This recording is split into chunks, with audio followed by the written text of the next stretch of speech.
start, this is my Indiegogo campaign sign up page for the comic that I'm working on, Eugene Alien Warrior. 52 pages of color comic book science fiction adventure. So the link is in the description. So please go there and sign up for future updates. It will be done soon, I hope. Only thing left is the coloring of the last 24 pages. So go there and sign up. Thank you.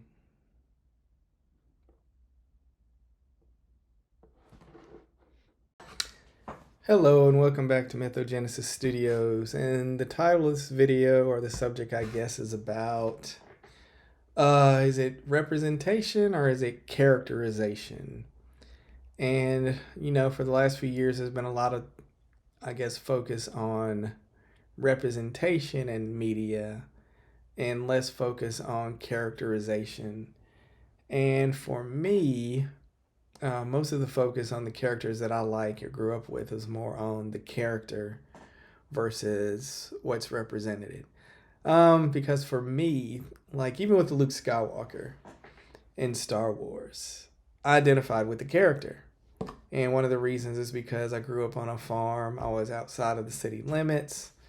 I wanted to be somewhere else a lot of the times. I thought that I had like bigger dreams and goals of being like a famous artist or just doing more that I could do in the city that I was in and the place that I was in.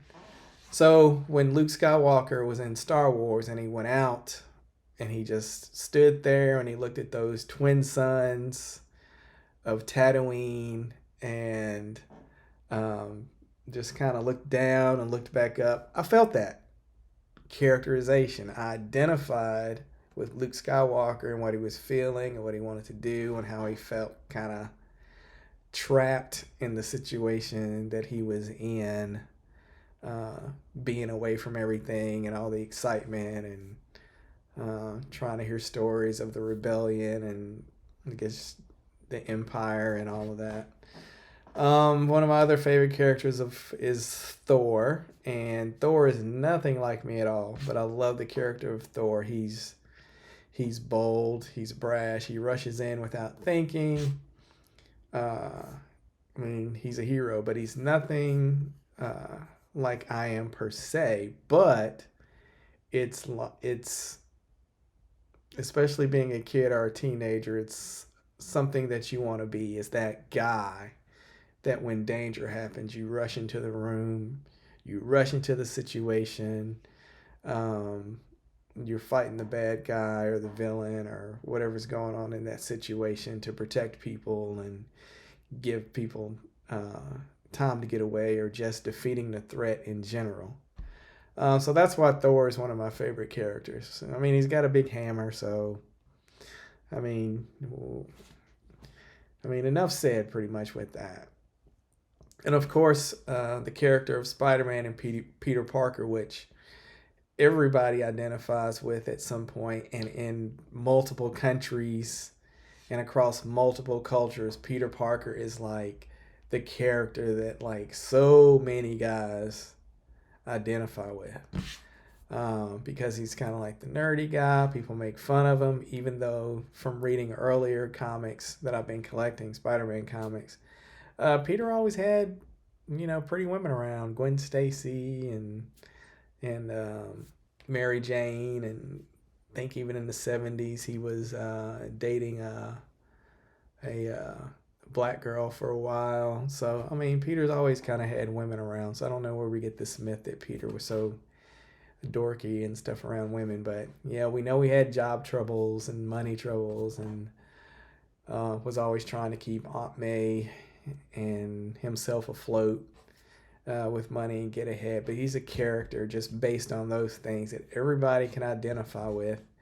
Maybe having a bully at school or somewhere, having troubles with a job or getting paid or getting made fun of, even having women troubles because the different women he was around, he did have troubles because he was Spider-Man and he just had to leave and do certain things. So that's a character wherever I go.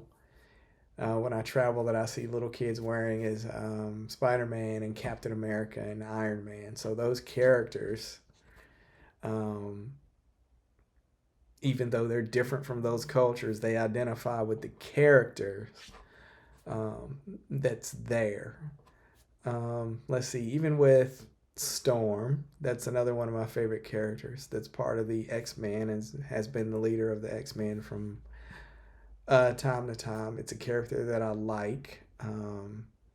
Yeah, she's African, so uh, the same ethnicity more or less than I am. But that's not the reason why I identify with Storm. It's knowing her background and her character and her struggles and what she's been through from a little kid, being kept in a cage, and as an adult having claustrophobia because of that, but being like an Omega level mutant, so one of the most powerful mutants in the world.